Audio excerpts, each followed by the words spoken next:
Hello everyone, welcome to my channel. तो आज हम करने वाले हैं एसएससी सीएचएसएल के एग्जाम में हमारा 21 नवंबर 2025 की शिफ्ट में जो आया हुआ क्वेश्चन है ना, उसे आज हम करने वाले हैं। और ये आया हुआ है आपका मॉर्निंग शिफ्ट में। ठीक है, आप यहाँ देख सकते हैं। ठीक है, तो देखते हैं पैसेज कौन सा है। देखो, पैसेज है हमारा ये नेशनल एजुकेशन पॉलिसी के ऊपर। ठीक है, ये आपको दिख रहा है यहाँ पे। ठीक है, तो इसको ही आज हम करने वाले हैं। तो देखो, स्टार्ट करते हैं आज के इस पैसेज को। हाँ, आ जाते हैं अपने पैसेज पर। द नेशनल एजुकेशन पॉलिसी, जिसको कि शॉर्ट में नैप कहा गया है। ठीक है, तो मैं यहाँ पे क्या करूंगी, नैप वर्ड यूज करूंगी। नैप का मतलब है नेशनल एजुकेशन पॉलिसी, ये 2020। ठीक है, is one of the most significant educational reforms introduced in India in recent decades. अब देखो, जो नैप 2020 है ना, ये इंडिया में रिसेंट डिकेड्स में देखा जाए ना, तो ये एक सबसे बड़ा, सबसे सिग्निफिकेंट रिफॉर्म हुआ है। मतलब कि एजुकेशन की फील्ड में एक सुधार आया है। क्या सुधार आया है कि अब नेशनल एजुकेशन पॉलिसी 2020 लाया गया है। ठीक है, it aims to transform the education system to make it more holistic, flexible, multidisciplinary and aligned with the needs of the 21st century। और देखो, इसका जो मेन एम है ना, वो है हमारे एजुकेशन एजुकेशन सिस्टम को चेंज करना, बदलना, और इसको बहुत ही ज़्यादा होलिस्टिक बनाना, फ्लेक्सिबल बनाना और मल्टी डिसिप्लिनरी बनाना, ताकि ये जो हमारी 21st सेंचुरी है ना, मतलब 21st सेंचुरी के अकॉर्डिंग इसकी नीड्स को फुलफिलमेंट करना। ठीक है, अब देखो, यहाँ पे एक दो वर्ड्स में बता दूं आपको। होलिस्टिक बनाना मतलब किसी चीज में अच्छे से डील करना, उसके पूरे होल पार्ट्स को डील करना। ठीक है, तो होलिस्टिक बनाना है, फ्लेक्सिबल बनाना है, मल्टी डिसिप्लिनरी बनाना है, यानी कि उसमें बहुत सारे सब्जेक्ट होंगे। जो नैप होगा ना 2020 इसमें। ठीक है, हम पैसेज पढ़ रहे हैं। The policy replaces the 10+2 structure with a new 5+3+3+4 system, which focuses on the foundational stage and encourage critical thinking from an early age। अब देखो, ये जो पॉलिसी लाई जाएगी ना, नैप 2020, इसमें ये बताया गया है कि ये जो 10+2 का जो हमारा आज तक का स्ट्रक्चर चलता आ रहा है ना, उसको ये रिप्लेस कर देगी एक नए सिस्टम में। और ये जो सिस्टम है ये क्या है, ये है 5+3+3+4 का सिस्टम है। ठीक है, तो ये इसको इसमें रिप्लेस कर देगी। और बेसिकली ना, इसमें ना बच्चों को मतलब कि इसमें फाउंडेशनल स्टेज पर ना फोकस किया जाएगा, और उनको ना क्रिटिकल थिंकिंग के लिए एनकरेज किया जाएगा छोटी ही एज से। ठीक है, तो ये चीजें अच्छी होगी कि बच्चे छोटी सी एज से ही अच्छा आगे कर पाए, उनकी एक क्रिटिकल थिंकिंग हो, किसी भी चीज को वो अच्छे से समझ पाए। ठीक है, आ जाते हैं नेक्स्ट पर। One of the key effects of the NAP is the emphasis on mother tongue or regional languages as the medium of instruction as the primary level. This has generated both appreciation and concern. अब एक इसका की effect देखा जाए ना nap का, तो इसका जो बेसिकली की इफेक्ट है ना, वो है मदर टंग पे, या फिर जो भी किसी एरिया की पर्टिकुलर एक रीजनल लैंग्वेज है, उस मीडियम में इंस्ट्रक्शन देना, उस बच्चे मतलब उस मीडियम में बच्चों को प्राइमरी लेवल पर पढ़ाना। तो देखा जाए तो एक तरह से अच्छा होगा, क्योंकि बच्चों को अगर प्राइमरी लेवल पर ना उनके ही लैंग्वेज में पढ़ाया जाए या मदर टंग में पढ़ाया जाएगा, तो उनको चीज़ों को समझने में आसानी होगी, ज़्यादा डिफिकल्टीज नहीं होगी। This has generated both appreciation and concern. हाँ, इसकी वजह से क्या हुआ, अप्रिसिएशन भी मिला और कंसर्न भी हुई है। यानी कि अप्रिसिएशन मतलब कि प्रशंसा हुई है, अच्छी बात है कि बच्चे अच्छे से समझ पाएंगे, बट इसमें एक कंसर्न भी है। कंसर्न मतलब कि चिंता का विषय भी है। ठीक है, अब क्या है चिंता का विषय, आगे देखते हैं। While experts believe sorry while experts believe it will strengthen children's root and understanding, some worry about challenges in implementation and the impact on English language proficiency। अब देखो, जो कुछ एक्सपर्ट्स हैं ना, वो ऐसा बिलीव करते हैं कि ऐसा होने से फायदा क्या है कि जो बच्चे हैं ना, बच्चों का जो रूट है ना, वो स्ट्रांग हो पाएगा। अगर वो अपने लैंग्वेज में पढ़ेंगे तो अच्छे से समझ पाएंगे।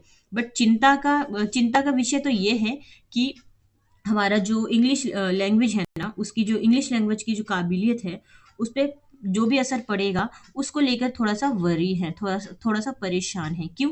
क्योंकि अगर रीजनल लैंग्वेज में बच्चों को पढ़ाया जाएगा, तो सीधी-सी बात है, अगर इंग्लिश तो रीजनल लैंग्वेज नहीं हो सकती, है ना? तो यहाँ पे क्या होगा कि बच्चे का जो इंग्लिश का जो लेवल होगा, वो थोड़ा-सा कम हो जाएगा। बाकी चीज़ें तो स्ट्रॉन्ग हो जाएगी, पर चिंता की बात ये है कि इंग्लिश लैंग्वेज नहीं पढ़ाया जाएगा, तो उसमें बच्चों को थोड़ी-सी आने वाले टाइम में दिक्कत हो सकती है। ठीक है? तो ये है चिंता का विषय। नेक्स्ट पे चलते हैं।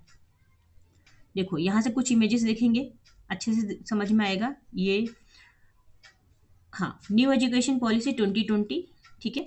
यहाँ पर भी देखेंगे, ये भी है आपका ये न्यू एजुकेशन पॉलिसी, ठीक है? क्या-क्या है इसमें? थोड़ा-सा ये भी देख लेते हैं। फ्लेक्सिबिलिटी है, ये हमने अभी पढ़ा, मल्टी डिसिप्लिनरी लर्निंग है ना? तो ये चीज़ें तो है ही। इक्विटेबल एंड इंक्लूसिव एजुकेशन है, ठीक है? और बच्चे क्या है, इस सब चीज़ों पे अच्छे से बच्चे स्ट्रांग हो पाएंगे, ठीक है? नेक्स्ट पे चले, नेक्स्ट आ जाते हैं। हाँ, देखो, further more the nap promotes vocational education, digital literacy and inter disciplinary studies. अब देखो, इन सब के अलावा सीधी-सीधी बात कहूँ तो मैं, जो नैप है ना, जो न्यू एजुकेशन पॉलिसी है ना, वो बच्चों को प्रमोट करेगा वोकेशनल एजुकेशन में, ठीक है? तो ये क्या-क्या प्रमोट करेगा? वोकेशनल एजुकेशन, डिजिटल लिटरेसी में, इंटरडिसिप्लिनरी स्टडीज़, ये सारी चीज़ों पे ये फ़ोकस करेगा, ठीक है? प्रमोट करेगा ये सारी चीज़ों को। और बेसिकली जो इसका जो एम है ना, जो नैप का जो उद्देश्य है ना, वो ये है रोट लर्निंग और एग्ज़ाम सेंट्रिक अप्रोचेस को कम करना। यानी कि रोट लर्निंग, देखो, रोट लर्निंग का मतलब होता है रट्टा मारना। कुछ बच्चे जिनको कुछ समझ नहीं आता, वो क्या करते हैं, रट्टा मार के चले जाते हैं। तो बेसिकली ना, ये एक अच्छी पहल रहेगी अगर इसको लागू किया जाता है। हालांकि लागू कर दिया गया है, क्योंकि हम ये 2020 का पढ़ रहे हैं, ठीक है? और अभी 2025 चल रहा है। तो बेसिकली जो जो इसका एम है ना नैप का, ये है रोट लर्निंग को कम करना, और एग्जाम सेंट्रिक अप्रोचेस है ना, उसको भी कम करना। ज़्यादा एग्जाम पर वो ध्यान ना देना, मतलब कि रोट लर्निंग पे भी ज़्यादा ध्यान ना देना। मेन है बच्चों को प्रैक्टिकली सिखाना, ठीक है? बच्चों को एनकरेज करना, उनको प्रैक्टिकल नॉलेज देना, उनको उनकी क्रिएटिविटी को बढ़ावा देना, ठीक है? तो बेसिकली उनके स्किल डेवलपमेंट पे काम किया जाएगा, ना कि उनके रट्टा मारने पे या फिर ऐसे ही, ठीक है? तो याद रखेंगे, प्रैक्टिकल नॉलेज और क्रिएटिविटी पे काम किया जाएगा। If implemented effectively, the NAP could reshape India's educational landscape for the generation to come. हाँ, अगर इसको effectively implement किया जाता है, ठीक है? अगर इसको effectively implement किया जाता है, तो जो जो नैप है ना, वो वो क्या होगा इसमें, जो जो इंडिया है ना, इसमें इंडिया के जो एजुकेशन का जो माहौल है ना, पूरी तरह से ये चेंज हो जाएगा नैप की वजह से, ठीक है? और हमारे जितने भी जनरेशन आएंगे, पीढ़ी आएंगी, वो अच्छे से अपने आप को स्ट्रॉन्ग कर पाएंगी, ठीक है? तो देखा जाए तो बहुत अच्छी पहल है गवर्नमेंट की तरफ से, नैप 2020, ठीक है? अच्छा, मैं आपको वैसे बता दूं कि एजुकेशन की फील्ड में ना काफ़ी सारे रिफॉर्म्स हुए हैं, बट ये काफ़ी टाइम बाद ये जो हमारा रिफॉर्म हुआ है 2020 में, ठीक है? इससे पहले भी हुए हैं बहुत सारे, ठीक है? तो चलो, ये पैसेज तो खत्म है, आ जाते हैं क्वेश्चन आंसर की साइड, ठीक है? अब देखो, क्वेश्चन आंसर आपका यहाँ से,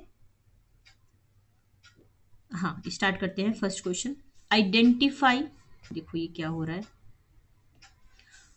identify the sentence that contains a modal verb used to express possibility. इसमें से एक सेंटेंस जिसमें कि पॉसिबिलिटी बताया गया है, और जिसमें कि एक मॉडल वर्ब भी है, ठीक है? मॉडल वर्ब है और एक पॉसिबिलिटी को एक्सप्रेस किया गया है। The policy replaces the 10+2 structure with a new 5+3+3 4 system. तो जो पॉलिसी है वो रिप्लेस करेगा 10+2 के स्ट्रक्चर को, किसमें? 5+3+3+4 में, ठीक है? तो हमें पॉसिबिलिटी बतानी है, तो ये पॉसिबिलिटी नहीं है, ये ऐसा तो करना ही है, क्योंकि ऐसा तो नैप में दिया है, तो ये आंसर नहीं होगा। It aim to reduce rote learning and exam centric approaches. इसका जो मेन एम है वो क्या है? रोट लर्निंग और एग्जाम सेंट्रिक अप्रोचेस को कम करना। हमें पॉसिबिलिटी बताई जा रही है, ये पॉसिबिलिटी नहीं है, ये सारी चीजें ऐड है हमारे इसमें, ये भी नहीं होगा। नेक्स्ट पे आओ, while experts believe it will strengthen children's roots and understanding. जो एक्सपर्ट्स है वो बिलीव करते हैं कि इससे बच्चों का जो रूट लर्न और अंडरस्टैंडिंग है वो क्या होगा? स्ट्रेंथ होगा, मजबूत होगा, ठीक है? चलो, इसको लग रहा है, क्योंकि पॉसिबिलिटी की बात हो रही है। नेक्स्ट पे भी चलते हैं। If implemented effectively the NEP could reshape India's educational rescape landscape sorry. तो देखो, अगर इसको अच्छे से लागू किया गया ना, तो जो नैप है ना, आने वाली जो जनरेशन है उसके लिए ना, इंडिया की एजुकेशन माहौल को क्या है, ये बदल सकता है। ठीक है, तो देखो, पॉसिबिलिटी की बात तो फिलहाल सिर्फ इसमें ही हुई है कि अगर इसको लागू किया जाएगा तो ये पूरी तरह से इंडिया के एजुकेशन लैंडस्केप को चेंज कर देगा। तो पॉसिबिलिटी की बात इसमें हुई है। और दूसरी चीज, मॉडल वर्ब कुड, कुड का यूज भी यहीं पर हुआ है। ठीक है, तो करेक्ट आंसर हमारा हो जाएगा ऑप्शन नंबर 4। नेक्स्ट पे चलते हैं। ठीक है, नेक्स्ट है हमारा which of the following words from the passage is gerund. इनमें से कौन सा वर्ड है जो जिरंड है? हालांकि पैसेज में तो ये सारे वर्ड्स आए हैं। अब मैं वैसे बता दूं जिरंड की पहचान, ताकि आप ज़्यादा अपना टाइम गवाएं, अपने सही आंसर तक पहुंच जाओ। देखो, जो जिरंड की पहचान होती है ना, वो ये होती है कि इसका जो एंडिंग होता है ना, इस ये आईएनजी से होता है। तो देखोगे ना आप, तो यहाँ पे एक ही वर्ड में आईएनजी है, दैट इज लर्निंग, बाकी किसी में आईएनजी नहीं है। तो जिरंड की पहचान करना आ गया, तो learning is the correct answer. ठीक है, और बेसिकली देखा जाए ना, तो जिरंड है ना, एक नाउन की तरह काम करता है। ठीक है, नेक्स्ट पे चलते हैं। नेक्स्ट है हमारा व्हाट इज द मीनिंग, क्या हो रहा है ये आज, हाँ, what is the meaning of the word holistic as used in the passage. क्या बताया था होलिस्टिक का मतलब? किसी भी चीज पे प्रॉपर, मतलब किसी चीज पे कंप्लीटली समग्र रूप से ध्यान देना। ठीक है, डील करना, ध्यान देना, ट्रीट करना। ठीक है, related to health and medicine, ये तो आंसर नहीं है, हेल्थ और मेडिसिन की तो बात भी नहीं हुई है। लिमिटेड टू एकेडमिक लर्निंग, नहीं, एकेडमिक लर्निंग की भी ऐसी यहाँ पे होलिस्टिक का तो ये मतलब नहीं है। ठीक है, कट करो इस दोनों को। नेक्स्ट है considering all parts as interconnected and complete focus. देखो, कहीं पे भी ये वर्ड आ गया ना, कंप्लीट फोकस करना, तो वही ऑल पार्ट्स आ गया, कंप्लीट फोकस करना, तो यही मतलब होते हैं होलिस्टिक के। ठीक है, और देखो यहाँ पे 4 ऑप्शन भी नहीं है, या हो सकता है 4 ऑप्शन रहे होंगे और पीपीटी बनाने वाले ने 4 ऑप्शन नहीं डाला है, एक वो मिस हो गया है। ठीक है, तो ऑप्शन नंबर हमारा जो 4 है ना, ये 3 जो है ना, ये करेक्ट आंसर है। ठीक है, तो आ जाते हैं हम अपने नेक्स्ट क्वेश्चन की तरफ। नेक्स्ट क्वेश्चन है हमारा choose the correct antonym for the word. Antonym बताना है फ्लेक्सिबल का, ऑपोजिट बताना है। ठीक है, एडजस्टेबल हो सकता है, नहीं हो सकता, क्योंकि ऑपोजिट बताना है। रिजिड का मतलब होता है कठोर, बहुत सख्त। इजी नहीं, क्लियर नहीं। तो रिजिड हमारा करेक्ट आंसर है, क्योंकि फ्लेक्सिबल मतलब लचीला होना और रिजिड मतलब कठोर होना। ठीक है, तो ऑप्शन नंबर 2 करेक्ट है। नेक्स्ट पे चलते हैं। नेक्स्ट है हमारा, देखो,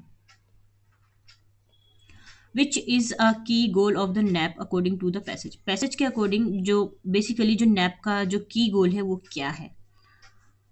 रीजनल लैंग्वेजेस को स्कूल से हटाना, स्कूल से हटाने नहीं, स्कूल से हटाने की बात नहीं हुई, रीजनल लैंग्वेज में पढ़ाने की बात हुई है। रिमूव, की गोल बताना है, सॉरी, की गोल तो ये नहीं है। To increase rote learning, rote learning को इंक्रीज करना नहीं। To encourage practical and creative learning, to focus on English, नहीं।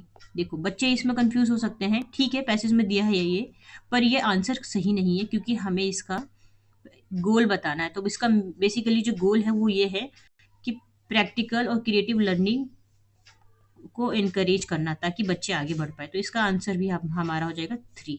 ठीक है, to encourage practical and creative learning. आते हैं क्वेश्चन आंसर के साथ, 5 क्वेश्चन हो गए हैं। देखो, वोकेबलरी में भी ज़्यादा नहीं है, थोड़ा सा है, पढ़ लेते हैं। हॉलिस्टिक, हॉलिस्टिक का मतलब होता है डीलिंग विथ और treating with the whole of something और समवन, संपूर्ण रूप से किसी चीज़ को डील करना। ठीक है, अगर आप ये मेरी वीडियो देख रहे हैं तो प्लीज़ मैं आपसे रिक्वेस्ट करती हूँ कि आप ये सारे ही वर्ड मीनिंग डेली बेसिस पे लिखते जाएंगे, क्योंकि ये सारे वर्ड मीनिंग आपके कहीं ना कहीं तो काम आएंगे ही आएंगे। ठीक है, हर एक फील्ड में काम आएंगे। ठीक है, नेक्स्ट पे चलते हैं। मल्टी डिसिप्लिनरी, कनेक्टेड विद और इन्वॉल्विंग सेवरल डिफरेंट सब्जेक्ट। ठीक है, तो ये हमारा हो जाएगा जिसमें बहुत सारे सब्जेक्ट हो, डिफरेंट डिफरेंट सब्जेक्ट हो, उस पर उसको कनेक्ट करना। ठीक है, कंसर्न मतलब केयर और थिंकिंग। ठीक है, नेक्स्ट पे चले। नेक्स्ट है हमारा एम्फासिस। एम्फासिस का बेसिकली मतलब होता है किसी चीज़ पे जोर देना, स्पेशल इंपॉर्टेंस और अटेंशन टू समथिंग, किसी चीज पर, किसी इंसान पर अपना स्पेशल फोकस देना, इम्पोर्टेंट स्पेशल इंपॉर्टेंस देना। ठीक है, तो ये हमारा करेक्ट आंसर है। देखो पैसेज खत्म हो गया है, अच्छा लगता है तो लाइक एंड सब्सक्राइब कर सकते हैं, दोस्तों को शेयर भी कर सकते हैं। कुछ इसमें इंप्रूव करने की जरूरत है तो आप मुझे वो भी बता सकते हैं। ठीक है, तो फिर अब हम मिलते हैं नेक्स्ट वीडियो में। ठीक है, थैंक यू सो मच।